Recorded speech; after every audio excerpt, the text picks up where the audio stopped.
All right, so let's get started. Welcome to Yin. We will come to our mats, but turn sideways so that the feet are wide. And then you can bring the hands back behind you. So feet on the mat, if you're using one, just make sure you can still see the screen so you don't have to turn around. And then just sitting back reclined, close the eyes, take a deep breath in through the nose, back out through the nose. 2 more like that. Deep breath in through the nose, fill all the way up. Exhale back out through the nose. 1 more.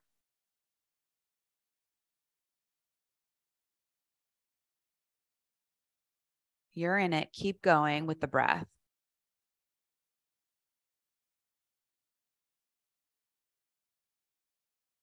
So coming to that Ujjayi breath, trying to hang on to this breath as we move through poses.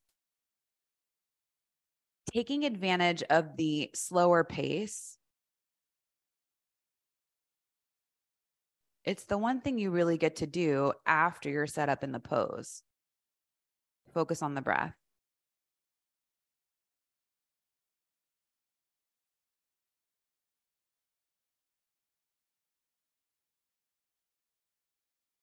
And you'll blink open the eyes, stay with your breath, just start to move the knees side to side, like windshield wipers, going slow, seeing what's happening with the hips right now in this moment. Maybe they're open, maybe they're not. Maybe one hip is a little bit more sore than the other or tight. We're all coming to this from different activity and different ways that we use our bodies.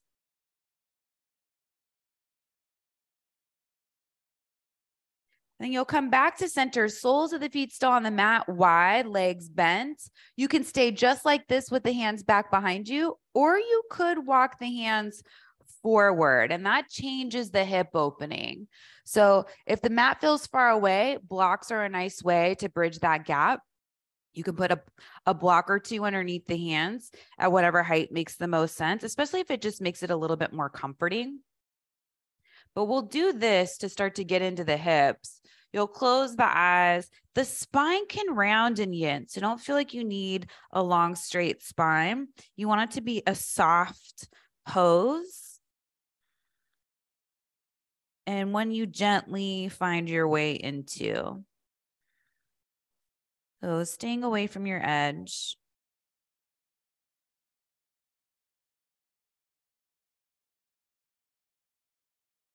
So that we use less effort.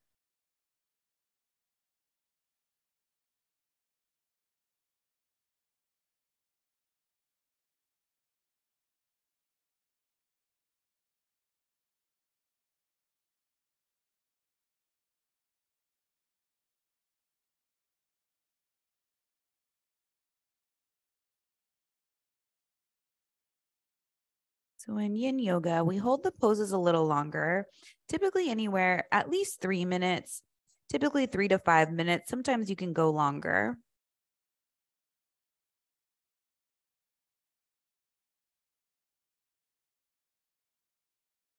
And while the pose itself shouldn't be too challenging, you should always back off to a place where it doesn't feel like a struggle. Sometimes being still can be a struggle if we're not comfortable with it.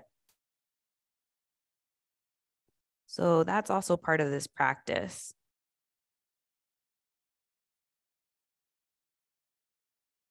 Is developing that sense of inner peace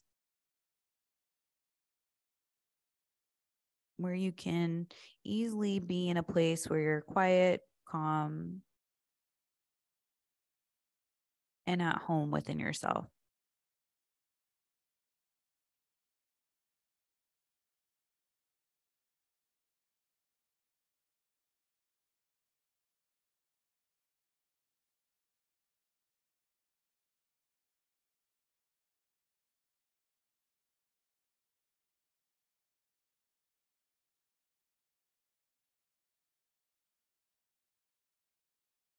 I was reading out of my yoga journey deck yesterday. It's just a group of cards that a dear friend of mine made, Laura Estrada. And the card I pulled yesterday was called Renew. And the saying that went along with it was talking about how each breath we take, each conscious breath, is a fresh start. So that to me felt liberating, to know that you're never stuck. Just taking one more breath and starting over when you need to, starting fresh. Start to bring the hands back in, coming back up to seated. If you're using a prop or anything in front of you, set it off to the side, bring the hands back behind you. And now you'll extend the legs straight. So legs will go out to the sides.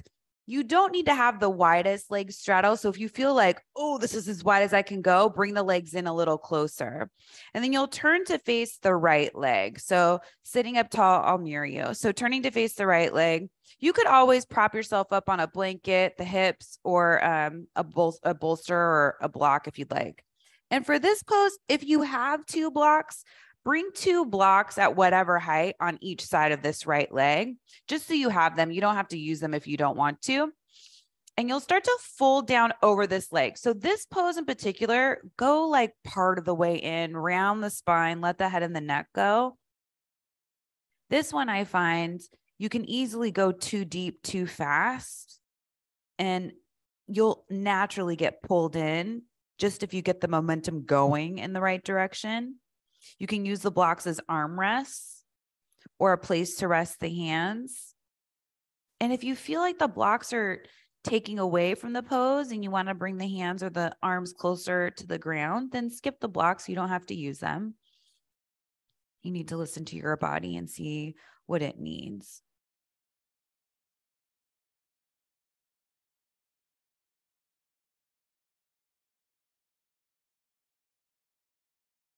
So starting out today, getting into the hips and the legs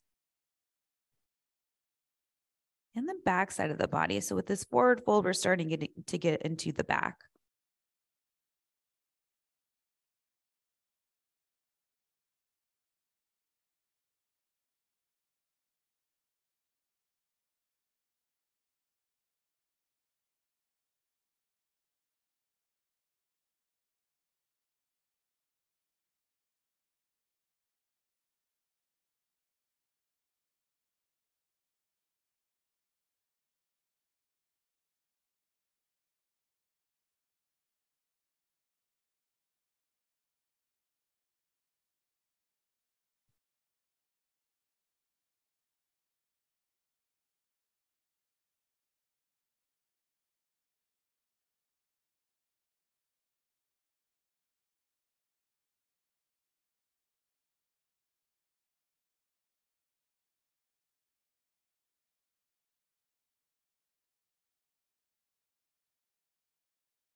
And we'll slowly start to bring ourselves up, maybe noticing first before you start to move how low you came down toward that right leg. As you come back to seated, let's take the blocks if you're using them, move them over to the other leg, maybe going to the medium height. You can always go higher or lower. And then from here, turning to face the left leg, Slowly start to walk the hands forward, and you'll just fold back in on this side. Take your time because we're immediately going into the other side. Your body's going to need a moment to adjust, doing the same thing on the other side of the body. And one other thing I'll mention is some of us are really comfortable in forward folds. And those of us that aren't comfortable in forward folds are typically more comfortable in back bends. We'll be doing both today. So don't worry if the forward folding is not something you love. We'll get to other stuff soon. But we do want to try to move the spine in all directions with our yoga practice.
And we'll start to bring ourselves back up. Go slow as you come out of the pose. And if you are using blocks, let's just bring them to the center. So we did one side and then the other. Now we'll come forward. Again, take it easy. But what's nice is each leg just had a little bit of love, and now you'll just go straight forward, which should be a little bit more accessible. So same thing as before, you'll just start to hinge forward, rounding the spine's okay. Let the head and the neck go. You could use the blocks as armrests or a place to rest the hands. Or if you get down low enough, you could find a stacking of the blocks so that you can rest the forehead on the blocks. And you don't need to have any props for this pose. So if you don't have blocks, don't feel like you need them. You can still do the shape without them. But if you have them, they are fun to use and they do enhance your practice.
And we'll slowly start to make our way out of the pose, never rushing, always taking our time, building the chest back up.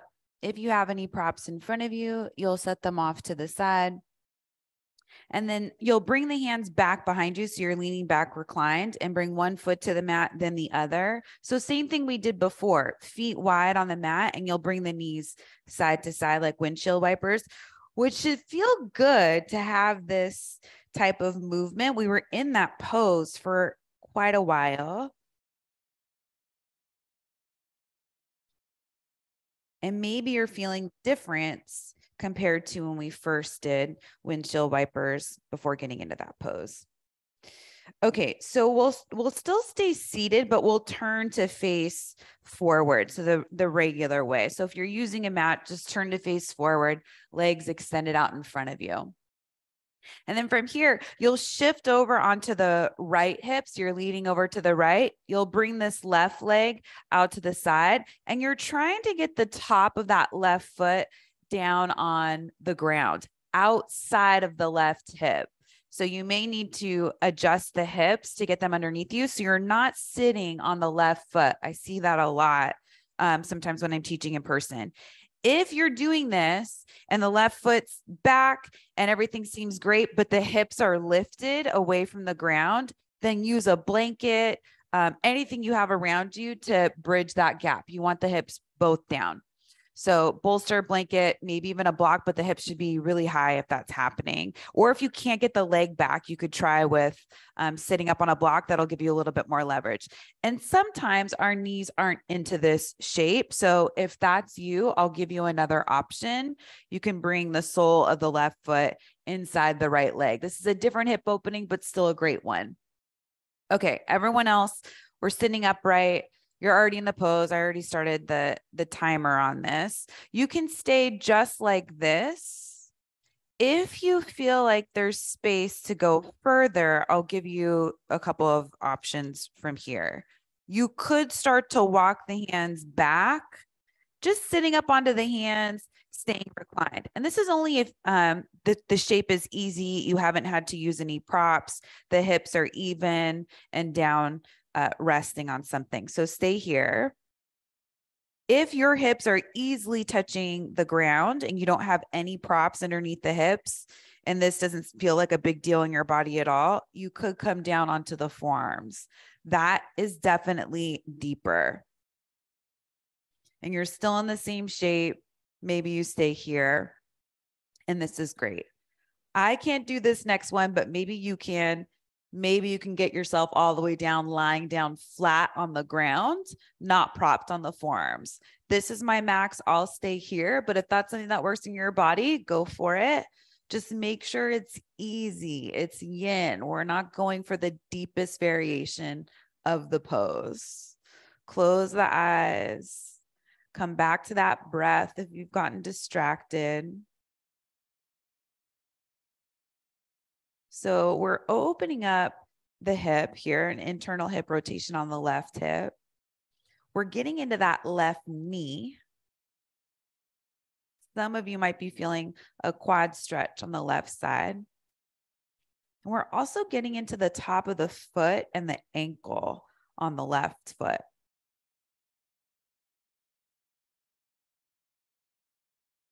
So if we've had any trauma on any of those joints, left hip, left knee, left ankle, or maybe even bones in the foot, this might be an aggressive pose. So you just back out and find a way that you can do it or take the alternative option. And whenever you're in these poses and you feel like it's becoming too intense, it's building, then maybe you come up and take a modification that's a little bit more gentle. So you just go back a step.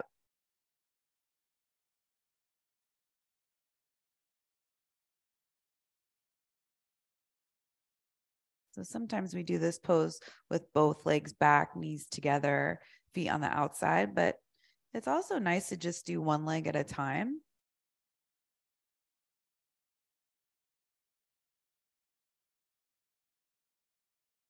All right, so we'll start to come back up. If you're lying all the way down on your back, start to come up onto the forearms. If you're on your forearms, you'll come back up onto the hands, still reclined.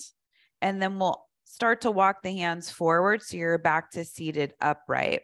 And then you'll lean over to the right, bring that left leg out in front of you, hands back behind you, and then just rest. Close the eyes. Let the toes turn out, legs relax.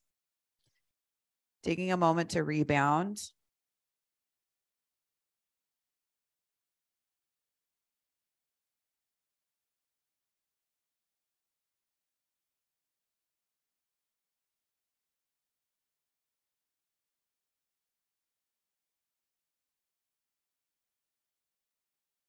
And eyes will open. You'll start to walk the hands forward.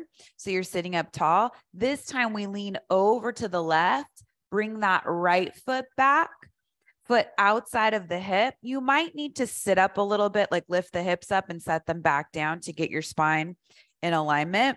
See how it is on this side. Maybe it doesn't work on this side. If it doesn't, you can always bring the sole of the right foot inside the left leg and you do your hip opening this way. So different rotation of the hip, but it's still good. All right, so make sure you're not sitting on the right foot.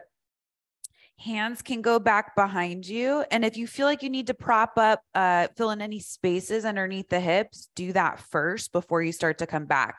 So see how this feels with the hands back behind you and recline. This is deeper than if you're sitting up. So maybe you stay here, come to your breath. Maybe you come down onto the forearms. Take your time getting there and exploring that option. It's a big transition. And some of you might be able to go all the way down onto your back. See if that's available. You'll kind of know, like I already know this is my max. I know if I come down onto my back, that right knee is going to lift. And I know that my heart rate's probably going to start picking up. And this is a practice where we want to tap into the parasympathetic nervous system. So we're not trying to build heat. In fact, yin is great to do when the body's cold, which is why we do it before a flow. And it's great for any other physical activity you're going to be doing after.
If you're all the way down on your back, start to make your way up onto the forearms first.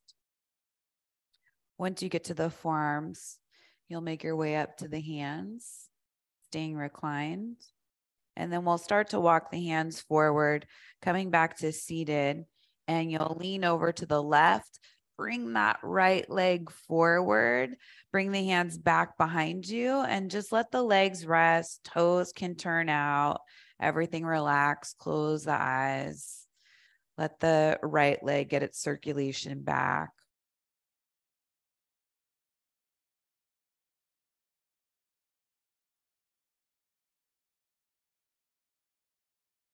And that's what you'll find because we're all so different. Some people love that pose, can almost fall asleep in it. For me, that's a really intense pose. I definitely would never be able to fall asleep in it.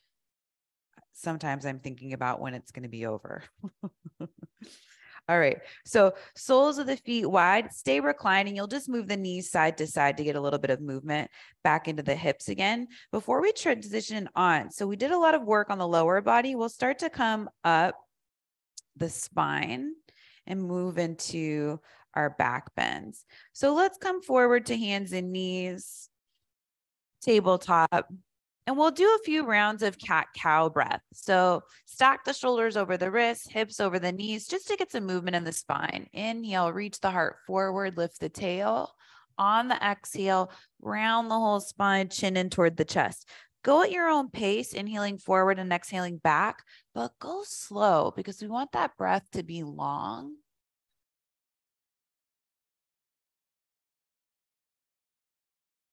And even. So you should be spending the same amount of time in your cow and in your cat.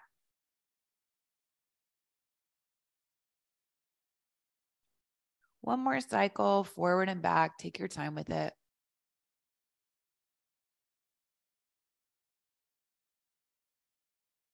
And you'll come back to a neutral spine. Bring the big toes together, knees apart. You can sit back onto the heels. You're going to want a prop for, well, you don't need a prop. We're doing child's pose. So you can totally do child's pose without props. But if you have props, I'll give you an option like a bolster or something like it. You can bring that between the knees.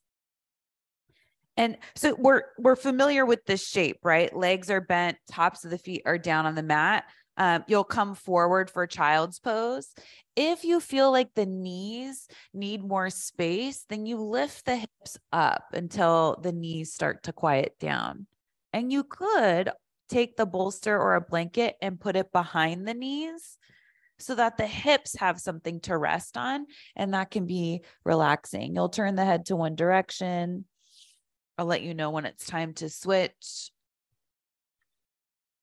And box work too underneath the head if you're having a hard time getting the head down to the ground. Keep the arms forward if that's comfortable, but the elbows and forearms and hands can rest on the mat. But we want a little bit of an upper body opening.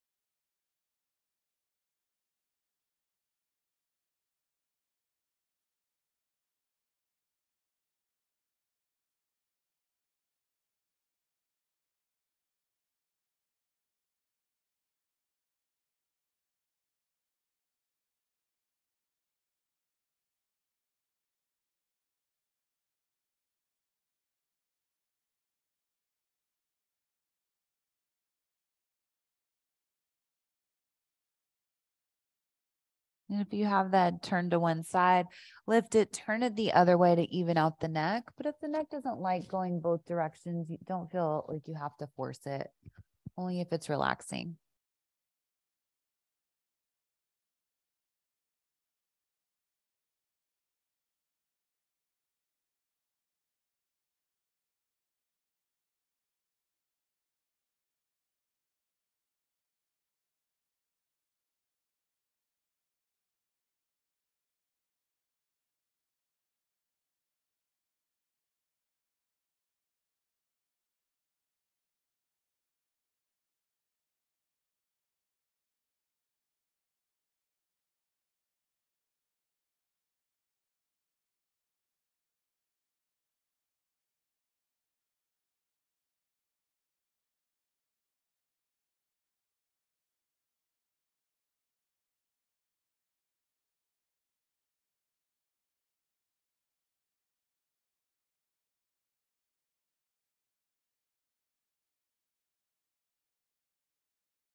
You'll start to come back up from your child's pose. Use the hands to walk the chest and the head up.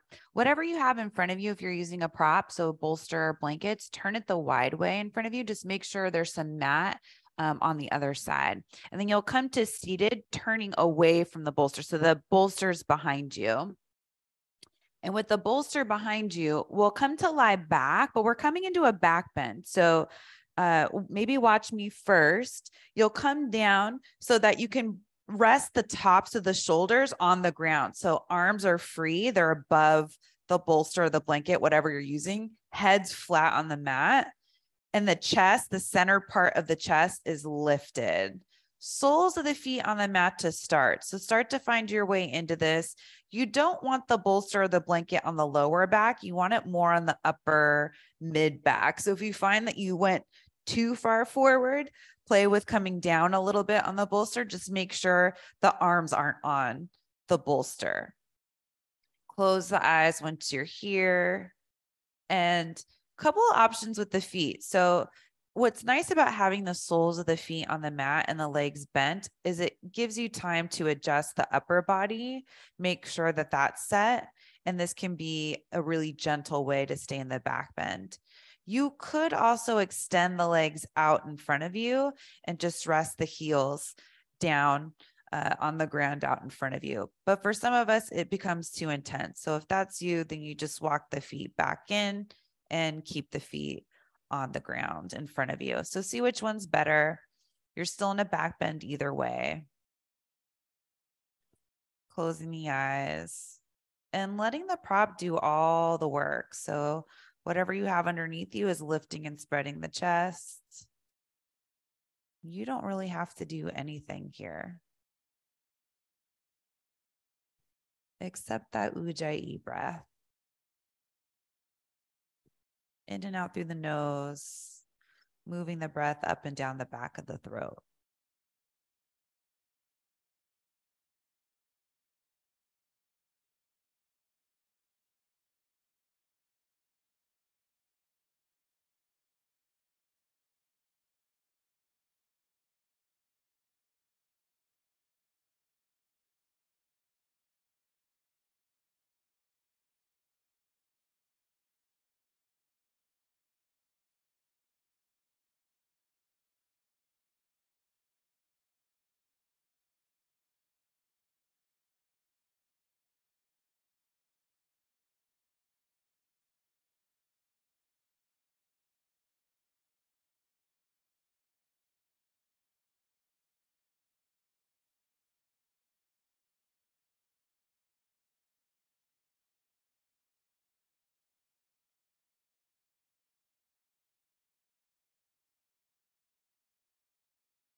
And you'll start to walk the feet in if the legs are extended out in front of you, bringing the soles of the feet down to the ground.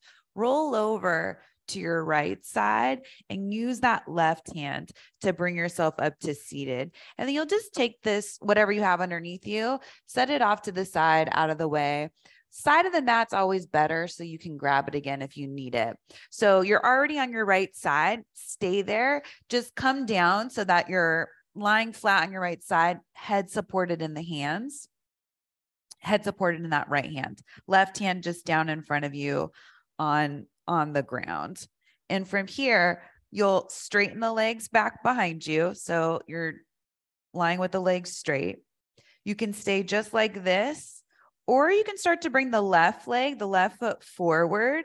Maybe it slides forward so it's in line with the hip, but it doesn't have to. So just play with that. See what's happening in your body if that's an option. Left foot in line with the hip, or maybe it's down a little bit more and it's not all the way in line with the hip. That's fine too. Or you can keep the feet stacked. So starting with one of those options. And then you can stay like this, or this right foot, the one that's still extended back the way we started. You could bend that right knee and start to bring the foot, the heel up toward the glute without, getting a cramp in the hamstring. And then if that's happening, you could take this left hand and reach back, grab for the right foot. So see if it's there. If it's not, skip it. You don't want to be in this reaching position. This is cat pulling its tail, the name of this yin pose, which is fun for some of us. So you can stay just like this. This is a great place to be in the pose. There is one step further if you're interested and everything's going well. You could come down onto your back. So it's like you bring the chest up toward the sky, right arm can come out to the side. And now it's more of a twist, which is a nice follow-up to our back bends. So back of the head down, you still have the foot, or you don't. You can always let go of the foot and just keep the leg bent.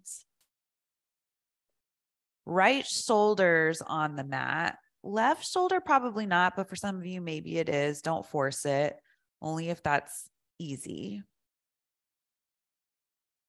Close the eyes or keep them softly open, which means looking down the bridge of the nose.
And if you have that right foot with the hand, just start to release it. You can bring that right leg back down so it's stretched out underneath you.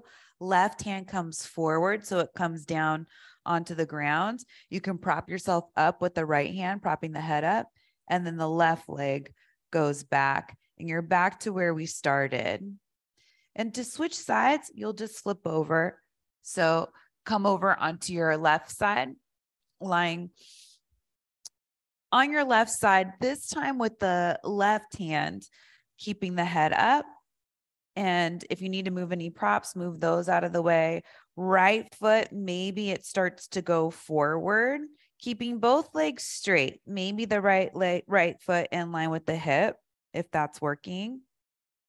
Left foot can start to bend, maybe bringing the heel up close to the glute.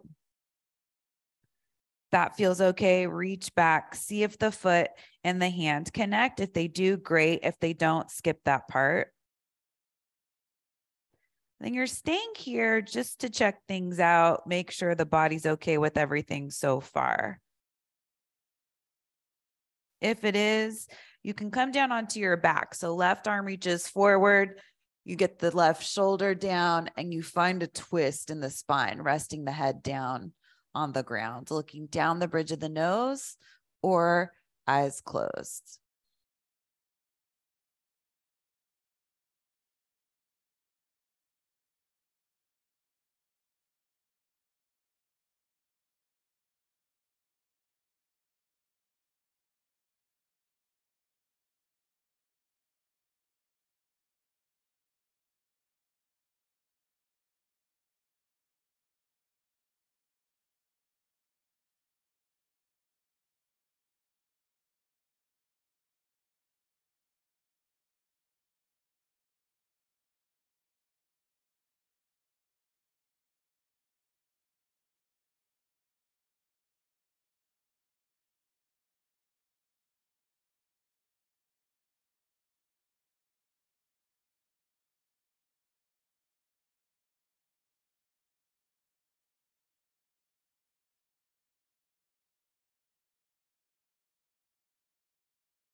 And if you have that left foot, gently release it, extending the leg back down. Bring the right hand down in front of you. Prop yourself up onto the left hand, lifting the head up, and then start to bring that right leg back behind you. And we'll come back to tabletop. So you'll flip over onto your stomach, making your way back up to hands and knees. And once you come to hands and knees, sorry, I just need to hook this back on. Once you come to hands and knees, you'll bring the knees all the way together. Toes will tuck underneath you. Have a block nearby for this one if you have one or something like it. Maybe you even pull it up at the tallest height, or it could be the lowest. Go the medium height.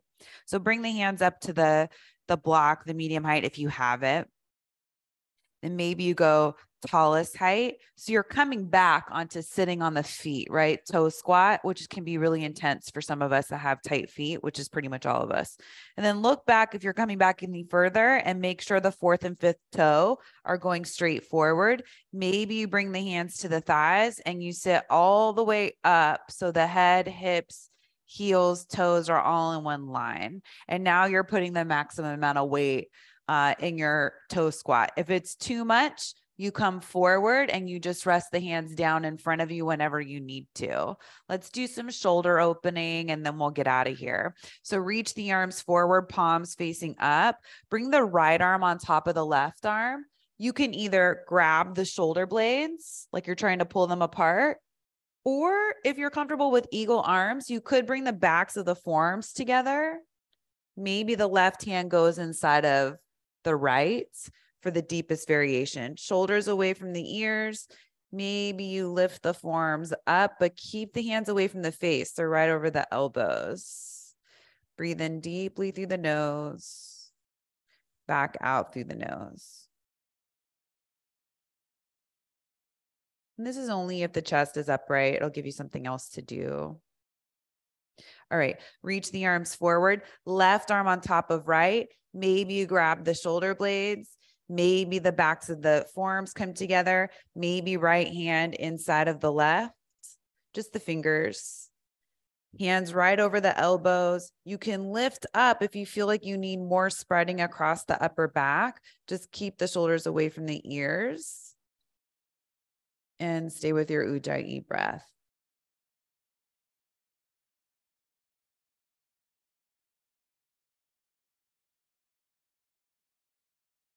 And start to release the arms.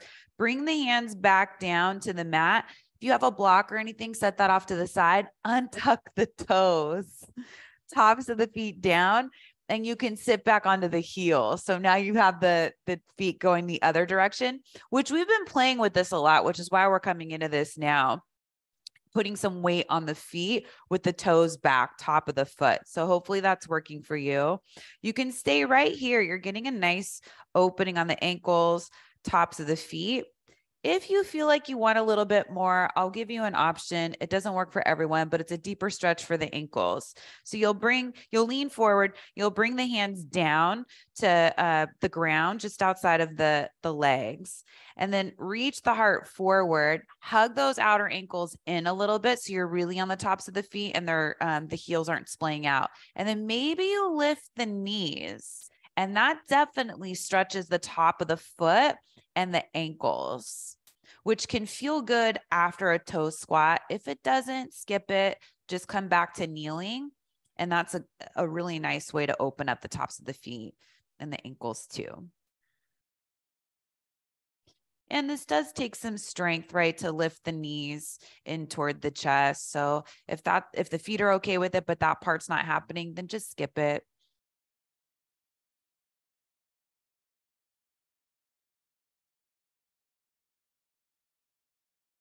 And set the knees back down to the mat. Bring the feet over to one side. Come back to seated on the mat. So legs out in front of you, toes up. Maybe just lift the hips up and then set them back down so you get the alignment of the spine. And then this time we'll just fold forward. So round the spine. If you want to use blocks or props, you can.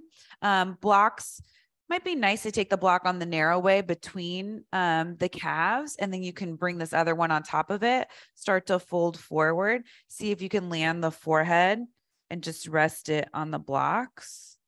If you have any back stuff that's really bothering you, a bolster on top of the legs all the way up against the abdomen and then folding over that can be nice. And then you can use a block or two to rest the head down.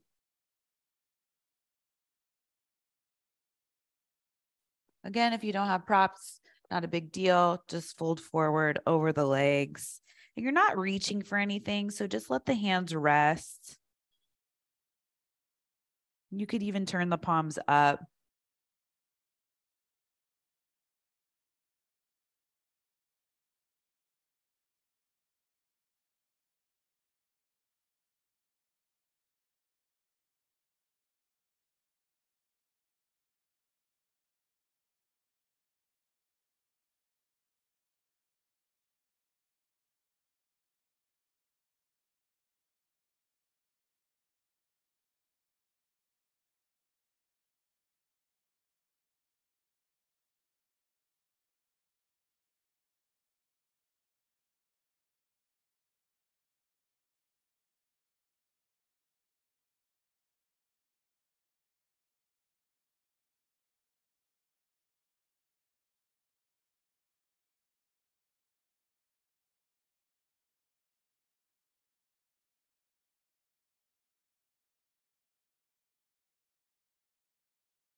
And we'll start to come back up to seated. For Shavasana, it might be nice to elevate the knees. So if you have a bolster or something like it, just walk the feet in, slide the bolster underneath the knees. Just make sure you're in a position on your mat where if you lie back, the head's still on the mat.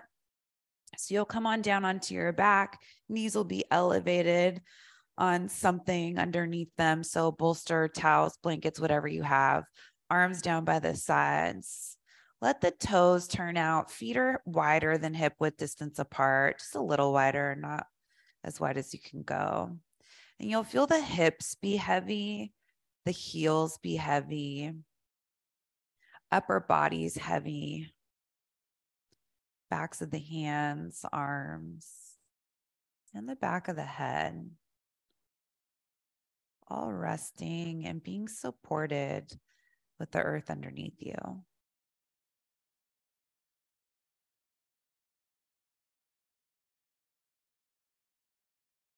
Shavasana.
And you'll start to wiggle the fingers and the toes, coming back into the body, back into your space.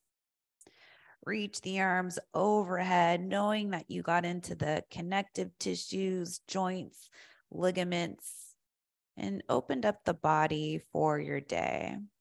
Start to bend the knees, walking the feet in toward the body. Roll over onto your right side.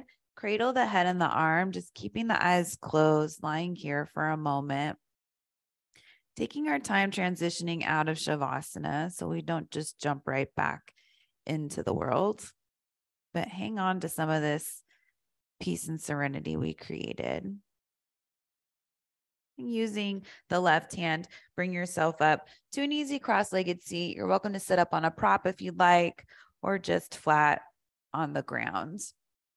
And as you come to your meditation seat, close the eyes, find that lift of the chest. Bring the hands together in front of you. Start to bow the head, taking a moment to honor and acknowledge your heart and spirit, as well as everyone around you. Bring the head back up, blink open the eyes. Namaste. Thanks so much for joining live or the recorded version. Hope that was a great practice for you today. And I'll see you again maybe Thursday for Vinyasa Flow.